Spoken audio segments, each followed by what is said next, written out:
हरे कृष्णा, जय काल भैरव, जय महाकाली। तो आज टॉपिक है सुबह सुबह कोई आपके बारे में क्या सोच रहा है। ओके, आज है 14 सितंबर बुधवार। So let's connect with the reading. Okay, we got 3 objects over here. पहला ये Avalon magic, then we got the tarot and then we got this yellow oracle. सबसे पहले शुरुआत करते हैं टैरो से, देखते हैं हमें क्या रीडिंग मिलती है। एवरी डे इज़ न्यू, तो बहुत कुछ सीखने के लिए होता है। तो देखते हैं आज हमें क्या सीखने को मिलता है। यहाँ पे 2 कार्ड्स आ गए हैं, ठीक है। तीसरा कार्ड, चौथा, पांचवा, छठवां, ठीक है, 7वां, 8वां और ये फाइनली 9वां कार्ड, ठीक है। सो चलो देखते हैं आज हमें क्या अंडरस्टैंडिंग करने को मिलता है। यस, हमने यहाँ पे रख दिए हैं cards and let's connect with the reading. Okay, पहला जो कार्ड है वो है king of swords. Now king of swords जो है वो जेमिनी, लिब्रा, एक्वेरियस को रिप्रेजेंट करता है, लेकिन उसके बाद वाला कार्ड भी हमें देखना पड़ेगा। So let's connect to it. और भाई ये जो सेकंड कार्ड हमें दिख रहा है ये है 6 ऑफ सॉर्ड्स। वाह दोनों ही कम्युनिकेशन के कार्ड्स। तो यहाँ पे जो अंडरस्टैंडिंग मिल रही है वो ये है कि ये जो पर्सन है वो चाह रहा है और इसकी कोशिश है कि कहीं ना कहीं पे ये अपनी फीलिंग्स को एक्सप्रेस करे। कम्युनिकेशन को वो बहुत ही स्ट्रॉन्ग बनाना चाहता है। कम्युनिकेशन इसका एक हथियार बन सकता है ना, नॉट लाइक हथियार एग्जैक्टली। कम्युनिकेशन का मतलब इसे बहुत ही पावरफुली यूज़ कर सकता है। अगर काफ़ी दिनों से बात नहीं की तो आपको मैनिपुलेट करने के लिए भी इसे यूज़ कर सकता है।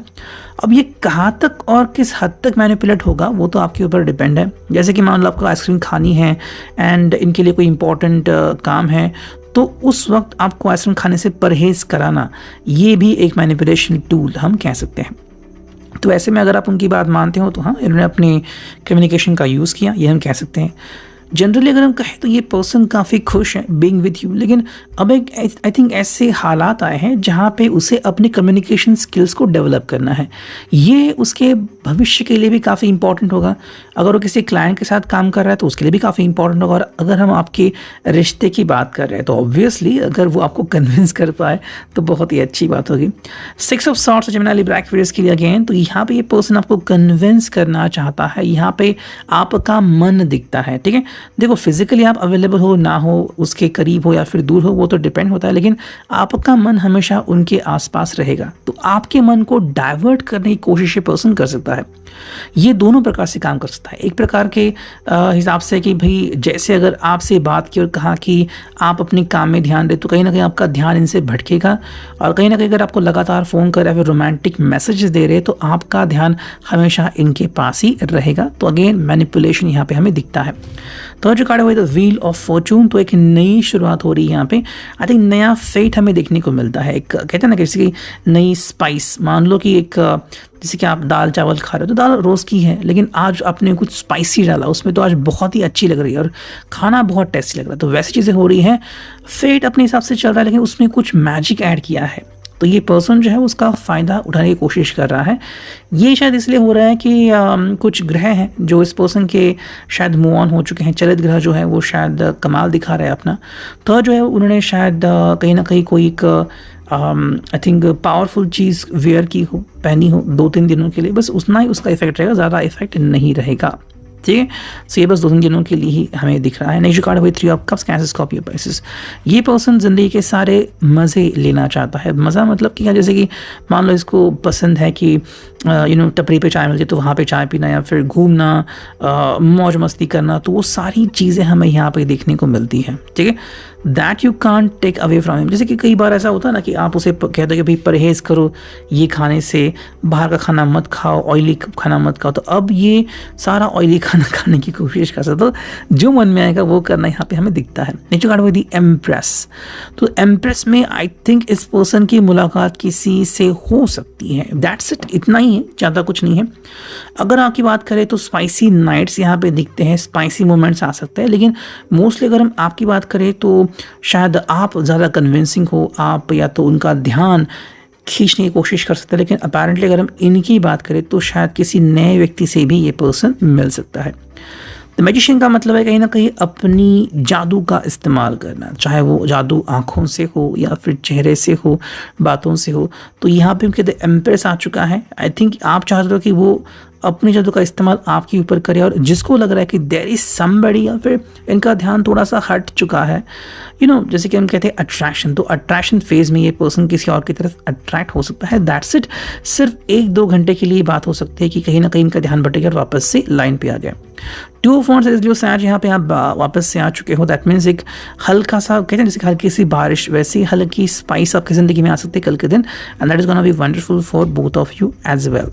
जस्टिस का कार्ड आ गया है और उसके लास्ट वाला जो कार्ड है वो है 8 ऑफ कॉइंस। ठीक है, तो जस्टिस मतलब कहीं ना कहीं यहाँ पे हम लिब्रा का जो साइन देखते हैं, इसका मतलब क्या है कि मे बी अगर आपकी लाइफ बोरिंग चल रही है, फिर आपको लग नहीं रहा कि ये पर्सन को भी कोई पढ़ सकता है, पढ़ सकती है, तो फाइनली आपको हाँ भाई ऐसा हो भी सकता है। So you are connecting with him more passionately. ठीक है, तो जस्टिस जो उनको चाहिए था कि आप ज़रा ध्यान दो उसकी तरफ, वो हो सकता है। सेकेंडली उनको भी लग सकता है कि हाँ भाई I am also very good and like wise, लेकिन वापस से अपनी सही रास्ते पे आ रहे हैं, सही जगह पे आ रहे हैं। ठीक है, जैसे कि मान लो आपके पास BMW कोई कार है जो आप तेज़ भगा सकते हो, 1-2 बार भगा भी सकते हो, लेकिन वापस से नहीं भाई मुझे लाइन से जाना है। तो ये जो चीज़ है वो यहाँ पे हमें देखने को मिलती है। 8 ऑफ कॉइंस का मतलब है कि दोबारा से अपनी लाइन पे आना और कोशिश करते रहना, जो आप हैं उसी को अंडरस्टैंड करना, वही बातें हमें यहाँ पे देखने को मिल रही है। अब देखते हैं एवलॉन मैजिक से हमें क्या रीडिंग मिलती है। 2 ही बार हम शफलिंग करेंगे, देखते हैं कौन से कार्ड्स आते हैं। 1 2 3 4 5 एंड 6। चलो 6 कार्ड आ चुका है, देखते हैं क्या है रीडिंग।